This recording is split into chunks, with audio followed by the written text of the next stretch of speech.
A boomer walks into a family barbecue. His wife is standing across the yard talking to someone. His nephew asks how things are going. He nods toward her and says, "Well, she's still here." The men his age laugh. The nephew smiles politely and has no idea what just happened. Later at the same barbecue, someone makes a comment about the food and the boomer says, "You know who makes worse food than this? My wife." More laughter from the same group. The nephew is now actively confused. These two people have been married for 38 years. They live together. They chose this. Why is everything a joke at her expense? He pulls out his phone and texts his friend. "My uncle keeps making jokes about hating his wife. Is he okay?" His friend responds with a skull emoji and nothing else. That exchange right there is the entire topic in miniature.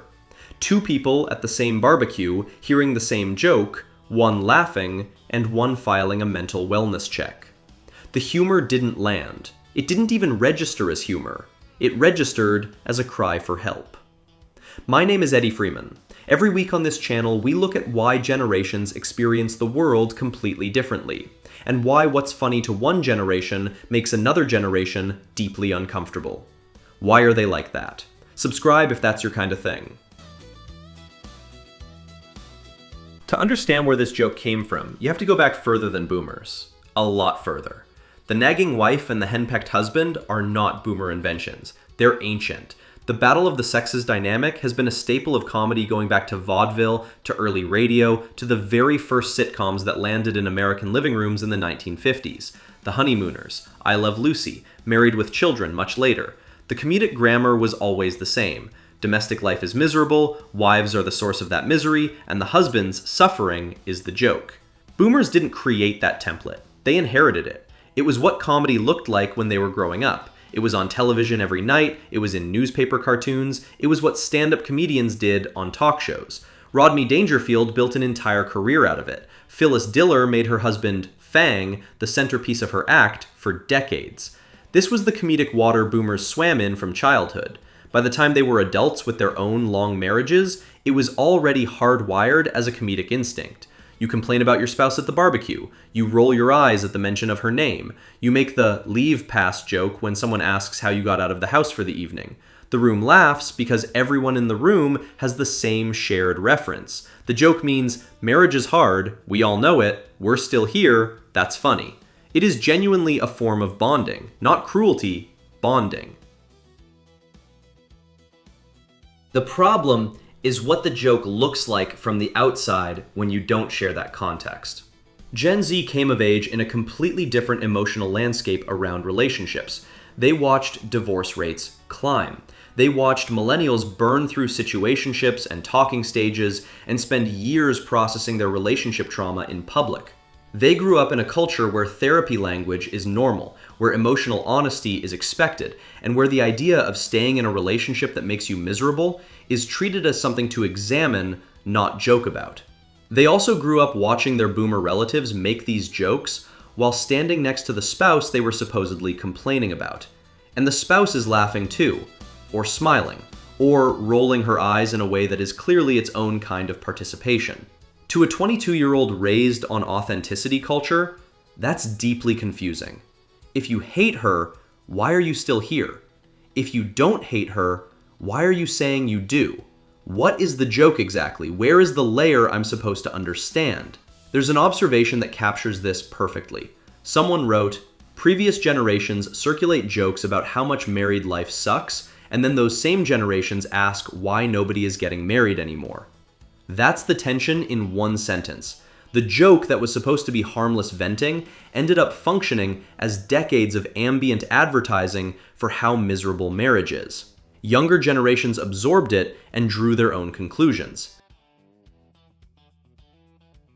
There's also a real gender dimension here that Gen Z picks up on and boomers mostly don't see. The "I hate my wife" joke has a direction. It almost always goes one way. Husband complains about wife, wife is the problem, wife is the nag, the drag, the ball and chain.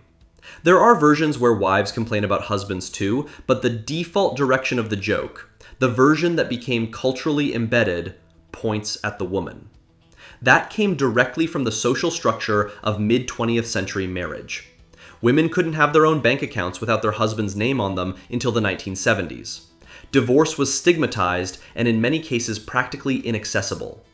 Marriage wasn't just a romantic choice, it was an economic necessity for women and a social expectation for everyone. You didn't always marry the person you most wanted to be with. You married someone acceptable, and then you figured it out. When you put two people in a legally and economically binding arrangement, they had limited ability to exit. Of course there's friction. Of course there's resentment underneath the surface. The joke was a release valve for a pressure that the culture had created. You couldn't leave. You couldn't always talk about it honestly. So you made a joke at the barbecue, and everyone laughed, because everyone understood. Gen Z doesn't understand. Not because they're naive. Because they live in a world where leaving is actually an option, and talking about it honestly is actually expected. The pressure the joke was releasing doesn't exist for them in the same form, so the valve just looks broken. There's one more layer that makes this funnier and sadder depending on which side of it you're on. A lot of the boomers making these jokes are actually fine. That's the part Gen Z can't process. The couples doing the "I hate my wife" routine at dinner have been together for 35 years and have no intention of going anywhere. The joke is not a signal of hidden misery. It is just the language they developed for talking about marriage with other people who have been married as long as they have. It's shorthand. It's an inside reference. Long married couples have always found each other annoying in small ways and have always found humor in that. The joke is that marriage is hard, and we're still here. And we know you understand because you're still here too.